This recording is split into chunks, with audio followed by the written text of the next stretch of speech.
ये गरीब लोग भी ना मेहनत करके अपने हालातों को सुधारना तो इनके बस की होता ही नहीं है, बस हर वक्त रोना आता है।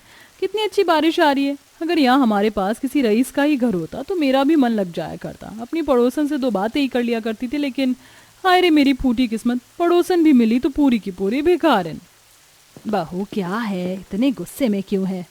कुछ नहीं माँ जी, बस अपने भिखारी पड़ोसियों पर गुस्सा आ रहा है। अरे मेहनत करके अपने हालात तो इनसे सुधारे जाते नहीं हैं, बस जब देखो इनके घरों में आतंक की आवाजें आती रहती हैं। कितना अच्छा मौसम हो रहा है, इस मौसम में मेरा मूड भी कितना अच्छा था, लेकिन यहाँ खिड़की के पास आई तो फिर से ये गरीब सा घर दिखाई दे गया और हमेशा की तरह अभी भी वही रोने पीटने की आवाजें आ रही है।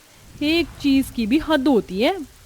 बहू इस तरह से नहीं बोलते, अमीरी गरीबी किसी के हाथ में नहीं होती, इंसान तो बस मेहनत करता है, बाकी उसकी किस्मत का खेल है। और हमें क्या पता कि इस गरीब घराने के अंदर रहने वाले किस चीज़ से गुजर रहे हैं और क्यों वो इतना रोते हैं। हम तो आराम से अपनी पक्की छत के नीचे समय गुजार रहे हैं, इसीलिए हमें इन्हें कुछ बोलने का हक नहीं है। अगर तेरा मूड अच्छा नहीं है तो तू दूसरी जगह बैठ जा। आस्था ऐसे बोलकर अपनी बहू जानकी को खिड़की के पास से ले आई। वहीं जानकी जिस घर को देख देख कर चिढ़ रही थी वो उसकी बेहद गरीब पड़ोसन रश्मि का घर था। तेज बारिश हो रही थी, ऐसे में रश्मि के घर में कुछ इस तरह का माहौल था।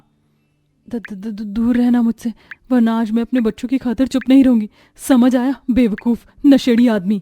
तू मारेगी मुझे? बोल, तू मुझे मारेगी? अरे जा, अगर मुझे गुस्सा आ गया ना तो तेरी इस बेटी को उठाकर बेच दूंगा और तू इसे कहीं नहीं ढूंढ पाएगी। माँ?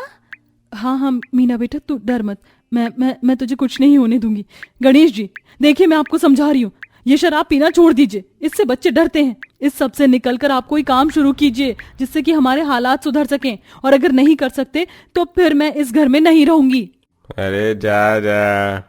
गणेश ऐसे बोलकर एकदम से जमीन पर ही लेटकर सो गया। सारे घर में तेज बारिश की वजह से टपका लग रहा था, पूरी जमीन गीली थी। गणेश के सोते ही रश्मि ने अपने हाथों से सारे बर्तन फेंक दिए और गीले में ही वो बैठकर रोने लगी। माँ चुप हो जाओ ना, देखो बाबा सो गए हैं। माँ बाबा की आंखें लाल क्यों थी और वो मीना को क्या करने को बोल रहे थे? रश्मि ने रोते हुए अपने दोनों बच्चों को सीने से लगा लिया। कुछ नहीं बच्चों, तुम अपने बेवकूफ बाप की बातों पर ध्यान मत दिया करो, ये तो नशे में कुछ भी बोलते हैं, हमारी किस्मत ही खराब हो चुकी है। अच्छा बच्चों बताओ आज शाम को क्या खाओगे? माँ क्या आज नमक रोटी से कुछ अलग बनेगा? नहीं बेटा। माँ हम लोग कब नमक रोटी से अलग कुछ अच्छा खाएंगे और इस बारिश में पानी वाले घर से दूर अच्छे घर में रहेंगे? बहुत जल्द मेरे बच्चों, जब अर्जुन बड़ा होकर मेरा सहारा बनेगा ना, तब हम लोग अच्छा खाना भी खाएंगे और अच्छे घर में भी रहेंगे। रश्मि ने ऐसे बोलकर अपने बच्चों को समझाया। बारिश का पानी घर में आने की वजह से सभी पूरे भीगे हुए थे। रश्मि ने अनाज के डिब्बे में चेक किया तो आटा कम था और उसके पास पैसे भी नहीं थे। अरे नहीं, मेरे पास तो बहुत कम आटा बचा हुआ है और पैसे भी नहीं है। लगता है कि अब शर्म का दामन छोड़कर दूसरों के आगे हाथ फैलाने ही होंगे। रश्मि के पास दूसरा चारा नहीं था तो वो अपने बच्चों से बोली, बच्चों आओ, आज मैं तुम्हें कुछ बाहर खिला कर लाऊंगी। अरे वाह, हम बाहर का खाना खाएंगे माँ, लेकिन बाहर तो बारिश है। कोई बात नहीं, अब खाना खाना है तो बारिश का सामना तो करना ही होगा ना, चलो मेरे साथ। बेचारी रश्मि को मजबूरन अपने बच्चों को अपने साथ लाना पड़ा, क्योंकि वो उन्हें घर में अपने नशेड़े पति के साथ नहीं छोड़ सकती थी। रश्मि उन्हें बारिश में भिगाते हुए कुछ दूर तक अपने साथ लाई और फिर उसने उन्हें एक पेड़ के नीचे बैठा दिया। बच्चों तुम मेरा यही इंतजार करना, मैं अभी तुम्हारे लिए खाने को कुछ लाती हूँ। गरीब माँ ऐसे बोलकर उनसे दूर चौराहे पर आ गई और वहां पर भीख मांगने लगी। सुनो बहन, मेरे बच्चे भूखे, थोड़ी सी मदद हो जाती। वो आते जाते लोगों से भीख मांग रही थी, सभी उसे 1 या 2 रुपए देकर आगे निकल जाते। ऐसे ही मांगते मांगते रश्मि ने गाड़ी का शीशा बजाया। सुनो बहन जी, इंसानियत के नाते मेरे बच्चों के लिए कुछ। रश्मि की बात पूरी भी नहीं हुई थी, जो गाड़ी के अंदर बैठी औरत ने शीशा खोल दिया और रश्मि उसे देखकर हैरान रह गई, क्योंकि अंदर उसकी पड़ोसन जानकी थी।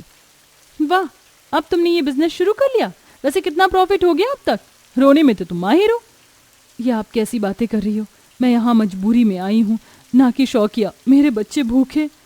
हाँ, मुझे तुम्हारी बकवास नहीं सुननी, चुप रहो। मेरी बच्ची भी गाड़ी में है, वो तुम्हें देखेगी तो उसे कैसा लगेगा कि इस दुनिया में कितने चीप लोग भी हैं। ड्राइवर गाड़ी चलाओ। जानकी ने ऐसे बोलकर गाड़ी चलवा दी। गाड़ी थोड़ा सा चलकर रुकी और जानकी ने 1 रुपया गाड़ी से बाहर फेंका। रख लो, तुम्हारे काम आ जाएंगे। जानकी ऐसे बोलते हुए चली गई। रश्मि को ना चाहते हुए भी उसे 1 रुपए के सिक्के को उठाना पड़ा, क्योंकि बारिश में उसको कोई काम आसानी से मिलने वाला नहीं था और इस मौसम में उसके लिए 1-1 रुपया कीमती था। किसी तरह भीख मांग मांग कर रश्मि ने कुछ पैसे इकट्ठे किए, जिसमें से उसने थोड़ा आटा और अपने बच्चों को खिलाने को बस एक पराठा खरीद लिया। बच्चों, अरे वाह, माँ आ गई। माँ क्या लाई? ये जल्दी से इसे खा लो वरना ये भीग जाएगा। अरे वाह, पराठा। अर्जुन और मीना बेचारे दोनों बच्चे खुशी खुशी उस पराठे को खाने लगे। एक तरफ गरीबों की बारिश थी जिसने उनकी जिंदगी को और चेतावनियों से भर दिया था, तो वहीं जानकी का अमीर परिवार बारिश के मौसम में घूमने निकला हुआ था। वैसे बारिश के मौसम में ही असली मजा आता है बाहर खाना खाने का।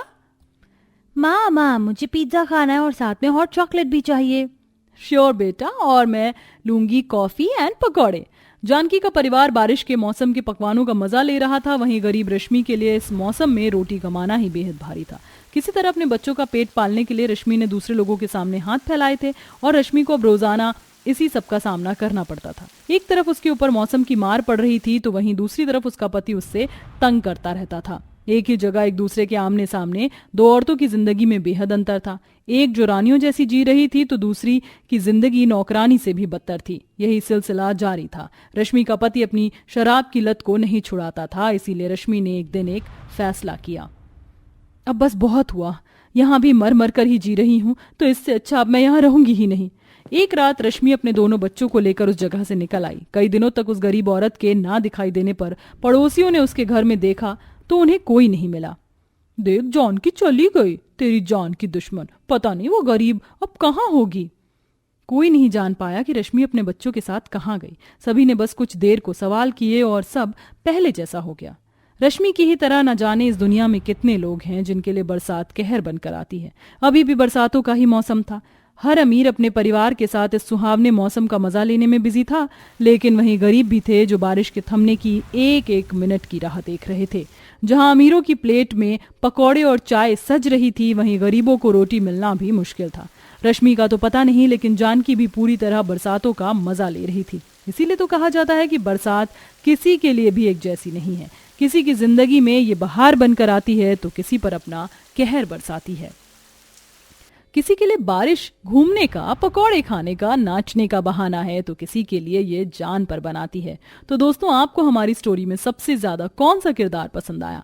आप हमें कमेंट करके बताएं, और आपको हमारे इस चैनल पर किस तरह की कहानी देखना पसंद है, आप हमसे वो भी शेयर कर सकते हैं। तो हमारी ऐसी ही कहानी देखते रहिए और बारिश का मजा उठाते रहिए।